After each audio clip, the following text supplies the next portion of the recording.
महाप्रभु श्री जगन्नाथଙ୍କର 56 ଭୋଗ ମଧ୍ୟରୁ ଇଏ ହେଉଛି ଏକ ରେସିପି ପୋଡ଼ପିଠା ରେସିପି।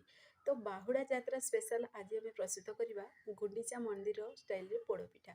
ତ ଦେଖନ୍ତୁ ଦେଖି ଜାଣିପାରୁଥିବେ କେତେ ସ୍ୱାଦିଷ୍ଟ ବନିଥିବ। ତ ଫୁଲ୍ ଭିଡ଼ିଓକୁ ୱାଚ୍ କରନ୍ତୁ। ତ ଚାଲନ୍ତୁ ଲେଟ୍ ନ କରି ରେସିପି ପ୍ରସ୍ତୁତ କରିବା। ନମସ୍କାର, ଜୟ ଜଗନ୍ନାଥ ପାଇଁ ଝିଲି କୁକିଂକୁ ଆପଣମାନଙ୍କୁ ଅନେକ ଅନେକ ସ୍ୱାଗତ। ପୋଡ଼ପିଠାକୁ ପ୍ରସ୍ତୁତ କରିବା ପାଇଁ ଯେକୌଣସି ବି ଆପଣମାନେ ଗୋଟେ ପାତ୍ର ନେବେ। ଏଠି ମୁଁ ଗୋଟେ କଣ୍ଟେନର ନେଇଛି, ସେଥିରେ ଅଳ୍ପ ଟିକେ ଘିଅକୁ ମୁଁ ତା ଉପରେ ଲଗେଇ ଦେଉଛି, ଯେମିତିକି ପୋଡ଼ପିଠାଟା ପୁରାପୁରି ଇଜି ପ୍ରୋସେସ୍ରେ ବାହାରିଯିବ।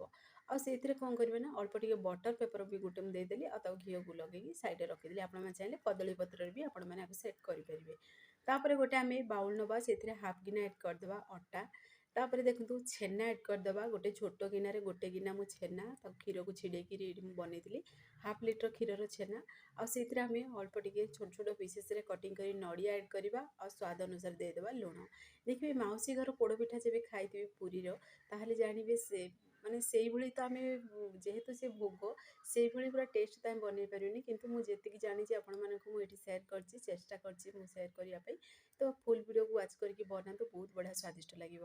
ନଡ଼ିଆ ଆଡ଼୍ କରିସାରିବା ପରେ, ଲୁଣ ଆଡ଼୍ କରିସାରିବା ପରେ, ତାପରେ ଗୋଟେ ଚାମଚ ଆଡ଼୍ କରିଦେବା ଘିଅ। ଆଉ ପୁଣି ଏଇଥିରେ ଗୋଲମରିଚ, ଅଳେଇଚ, ପୁଣି ଲବଙ୍ଗକୁ ଟିକେ କୁଟିକିରି ଆଡ଼୍ କରିଦେବା। ଏଇଥିରେ ତା ଫ୍ଲେଭର ବହୁତ ବଢ଼ିଆ ଲାଗିବ। ଆଉ ସେଥିରେ ଚିନି ଆଡ଼୍ କରିଦେବା। ଚିନି ବଦଳରେ ଆପଣମାନେ ଏଠି ଗୁଡ଼ ବି ଆଡ଼୍ କରିପାରିବେ। ତାପରେ ହାତର ହେଲ୍ପରେ ଭଲସେ ଟିକେ ମିକ୍ସ କରିଦେବା।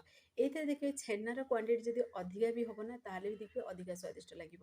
ଆଉ ଯଦି ଛେନାଟା ଟିକେ ପତଲା ଥିବ, ତାହେଲେ ଆପଣମାନେ ଏଠି ପାଣିର ଆବଶ୍ୟକ ହିଁ ପଡ଼ିବନି। ଏଠି ଆପଣମାନେ ଚାହିଁଲେ ଏହି ସମୟରେ ପାଣି ବି ଆଡ଼୍ କରିପାରିବେ, କ୍ଷୀର ବି ଆଡ଼୍ କରିପାରିବେ। ତ ମୁଁ କ'ଣ କଲି ନା, ଅଳ୍ପ ଅଳ୍ପ କରି ପାଣି ସେଥିରେ ଆଡ଼୍ କରି ଭଲସେ ଟିକେ ଚକଟି ଦେଲି। ତ ଦେଖନ୍ତୁ ଏଇଭଳି ପ୍ରୋସେସ୍ରେ ଟିକେ ଚକଟି ଦେବେ। ଯେହେତୁ ସେଥିରେ ଛେନାଟା ଆଡ଼୍ ଅଛି, ତ ଏଇଭଳି ପ୍ରୋସେସ୍ ଚକଟିବା ଦ୍ୱାରା ଛେନାଟା ବି ପୁରା ଅଟାରେ ମିକ୍ସ ହେଇଯିବ। ଦେଖନ୍ତୁ ଏଇଭଳି ଗୋଟେ ଡୋ ବନେଇଥିବା ଦରକାର। ଡୋଟା ଟିକେ ହାଲକା ପତଳା ଥିବ, ଅଧିକ ପତଳା ବନେଇବେନି। ଏଇଭଳି ଗୋଟେ ପ୍ରୋସେସ୍, ଯେମିତି ରୁଟି ପାଇଁ ଆପଣମାନେ ଡୋ ବନାଉଛନ୍ତି ତାଠୁ ଟିକେ ପତଳା ରଖିବେ। ତାପରେ ଦେଖନ୍ତୁ ଏଇଠି ମୁଁ ଗୋଟେ ବଟର ପେପର ବି ସେଥିରେ ଲଗେଇ ଦେଇଛି, ଯେମିତିକି ପୁରା ଇଜି ପ୍ରୋସେସ୍ରେ ଆମେ ବାହାର କରିପାରିବା। ଆଉ ତାକୁ କ'ଣ କରିବା ନା, ସେଇଥିରେ ଆମେ ଆଡ଼୍ କରି ଭଲସେ ଟିକେ ସେଟ୍ କରିଦେବା। ଦେଖନ୍ତୁ ଏଇଭଳି ହାତର ହେଲ୍ପରେ ଟିକେ ସେଟ୍ କରିଦେବେ। ତ ଆପଣମାନେ ତ ଅନେକ ଥର ବିରି ଚାଉଳରେ ପୋଡ଼ପିଠା ବନେଇଥିବେ, ସୁଜିରେ ପୋଡ଼ପିଠା ବନେଇଥିବେ, କିନ୍ତୁ ଅଟାରେ ପୋଡ଼ପିଠା ବନାନ୍ତୁ, ଭାରି ସୁଆଦିଆ ଲାଗେ ଖାଇବା ପାଇଁ।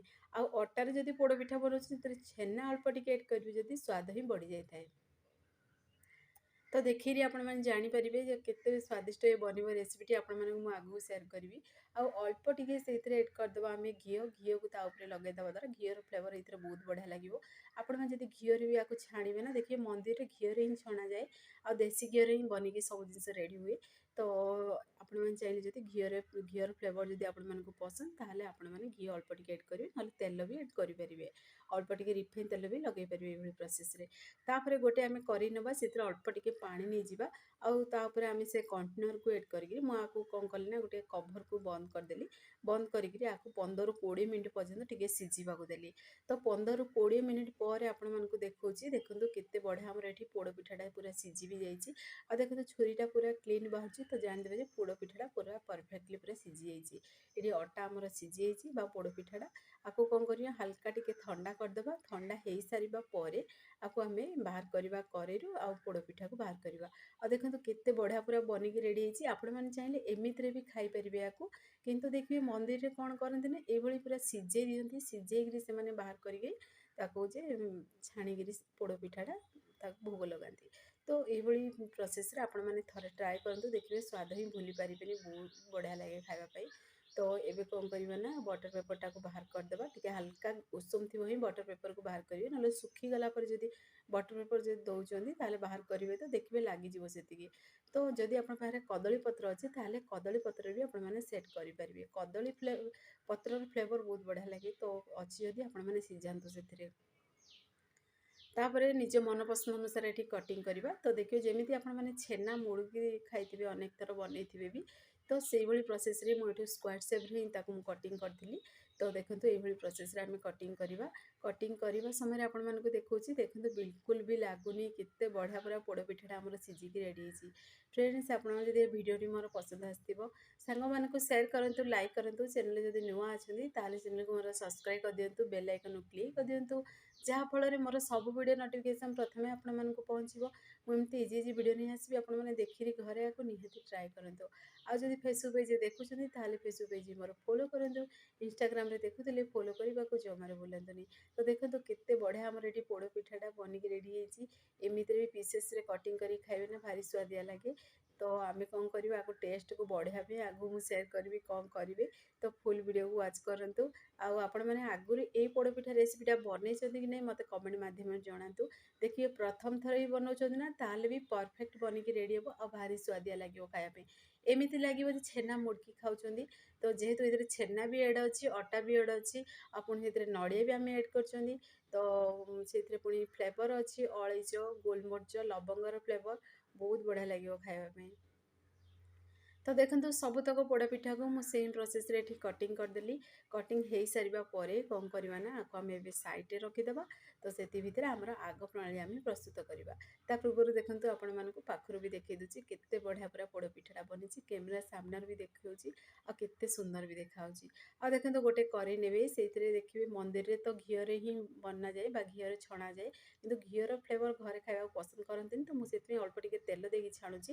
ଆପଣମାନେ ଚାହିଁଲେ ଏଠି ଘିଅ କି ତେଲ ନିଜ ମନ ପସନ୍ଦ ଅନୁସାରେ ଆପଣମାନେ ଦେଇକି ଛାଣିପାରିବେ। ତ ଏଇ ପୋଡ଼ପିଠା ରେସିପିଟା ନା ଏମିତି ଛଣା ହିଁ ହୁଏ। ତ ଆପଣମାନେ ବି ଘରେ ବାହୁଡ଼ା ଯାତ୍ରା ଭିତରେ ଘରେ ବନାନ୍ତୁ, ଠାକୁରଙ୍କ ପାଖରେ ଭୋଗ ଲଗାନ୍ତୁ। ଦେଖିବେ ଘରେ ବି ସମସ୍ତେ ପସନ୍ଦ କରିବେ। ଏମିତିରେ ଛୁଆମାନେ ପିଠା ଖାଇବାକୁ ପସନ୍ଦ କରନ୍ତିନି, କିନ୍ତୁ ଯଦି ଏଇଭଳି ପ୍ରୋସେସ୍ରେ ଆପଣମାନେ ପିଠା ବନେଇକି ଦେବେ, ସେମାନେ 2 ପିସ୍ ବଦଳରେ 5 ପିସ୍ ଖାଇବେ। ଏତେ ଟେଷ୍ଟି ଲାଗେ କି ଫ୍ରେଣ୍ଡସ୍, ଆପଣମାନେ ନ ବନେଇଲେ ଜମାରୁ ବିଶ୍ୱାସ କରିପାରିବେନି। ଆଉ ଦେଖନ୍ତୁ ଦେଖିକି ଜାଣିପାରୁଥିବେ କେତେ ସୁନ୍ଦର ବି ଦେଖାହେଉଛି। ଆଉ ପାଟିରେ ଦଉ ଦଉ ପୁରା ମିଳେଇଯିବ, ପୁରା ବାହାରୁ କ୍ରିପ୍ସ ରହିବ, ଭିତରେ ପୁରା ସଫ୍ଟ ରହିବ। ଆଉ ପୁଣି ଛେନାର ସ୍ୱାଦ ଆସିବ, ଏମିତି ଲାଗିବ ଛେନା ପୋଡ଼ ଖାଉଛନ୍ତି। ବହୁତ ବଢ଼ିଆ ଲାଗେ ଖାଇବା ପାଇଁ ଏ ରେସିପିଟା।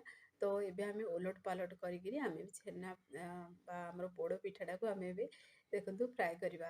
ତ ଏଇଭଳି ପ୍ରୋସେସ୍ରେ ଗୋଟେ ସାଇଡ଼୍ ଟିକେ ଫ୍ରାଏ ହେଇସାରିବା ପରେ ଓଲଟେଇ ଦେବେ।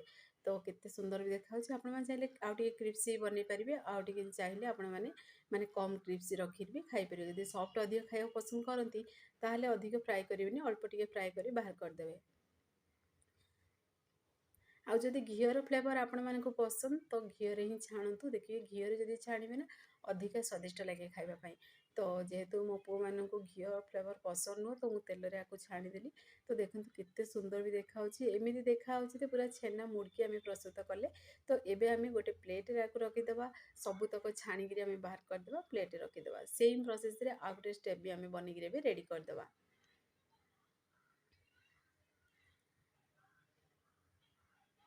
ତ ଦେଖିବାକୁ ଯେମିତି ଇଏ ସୁନ୍ଦର ନା, ଖାଇବାକୁ ଭାରି ସୁଆଦିଆ ଲାଗେ।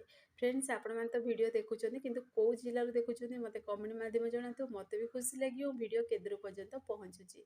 ତ ଦେଖନ୍ତୁ ଆଉ ଗୋଟେ ଷ୍ଟେପ୍ ବି ଆମର ବନିକି ରେଡ଼ି ବି ହେଇଗଲାଣି। ତ ଏବେ ଆମେ କ'ଣ କରିବା ନା, ପୁଣି ଥରେ ଆମେ ବାହାର କରି ସବୁତକ ପ୍ଲେଟ୍‌ରେ ରଖିଦେବା। ଆଉ ଦେଖନ୍ତୁ କେତେ ସୁନ୍ଦର ପୁରା ସୁଆଦିଆ ଆମର ପୋଡ଼ପିଠା ବନିକି ରେଡ଼ି ହେଇଛି। ଆଉ ଗୋଟେ ଜିନିଷ ମୁଁ ଆପଣମାନଙ୍କୁ ଏଠି ମୁଁ ଖଣ୍ଡ କରିକି ଦେଖେଇ ପାରିଲିନି, କ୍ୟାମେରା ଅଫ୍ କରିଦେଲି, ମୁଁ ଭୁଲି ଯାଇଛି ଆକ୍ଚୁଆଲି। କିନ୍ତୁ ବହୁତ ବଢ଼ିଆ ପୁରା ବନିକି ରେଡ଼ି ହେଇଥିଲା। ଭିତର ଷ୍ଟ୍ରକ୍ଚର୍‌ଟା ପୁରାପୁରି ଛେନା ଭଳି ହିଁ ଥିଲା। ବହୁତ ବଢ଼ିଆ ସ୍ୱାଦିଷ୍ଟ ଲାଗୁଥିଲା ଖାଇବା ପାଇଁ। ତ ଦେଖନ୍ତୁ ମୁଁ ଆପଣମାନଙ୍କୁ ଗୋଟେ ଗୋଟେ ପିସ୍ ବି ଗୋଟେ ପ୍ଲେଟ୍‌କୁ ବାହାର କରି ଦେଖେଇ ଦେଉଛି କେମିତି କ'ଣ ବନିଛି। ତ ଆପଣମାନେ ବି ନିଶ୍ଚୟ ଟ୍ରାଏ କରନ୍ତୁ। ଆପଣମାନଙ୍କର ଅନୁଭୂତି ମୋ ସହିତ ସେୟାର କରନ୍ତୁ। ତ ଆପଣମାନେ ମୋର ଯେତେ ବି ପିଠା ରେସିପି ମୁଁ ସେୟାର କରିଛି ଆପଣମାନଙ୍କୁ, ଆପଣମାନେ ବହୁତ ସାରା ଭଲ ପାଇବା ଦେଇଛନ୍ତି। ସେଥିପାଇଁ ଆପଣମାନଙ୍କୁ ବହୁତ ବହୁତ ବହୁତ ଧନ୍ୟବାଦ। ତ ଆପଣମାନେ ନୂଆ ତରିକାରେ ପୋଡ଼ପିଠା ପ୍ରସ୍ତୁତ କରନ୍ତୁ। ଘରେ ବି ସମସ୍ତେ ପସନ୍ଦ କରିବେ। ତ ଫାଇନାଲି ରେସିପିଟି ବନିକି ରେଡ଼ି ହେଇସାରିଛି। ଆପଣମାନେ ଘରେ ଟ୍ରାଏ କରନ୍ତୁ। ତ ସେ ପର୍ଯ୍ୟନ୍ତ ରହୁଛି। ପୁଣି ଏକ ନୂଆ ରେସିପି ନେଇ ଆସିବି। ନମସ୍କାର, ଜୟ ଜଗନ୍ନାଥ।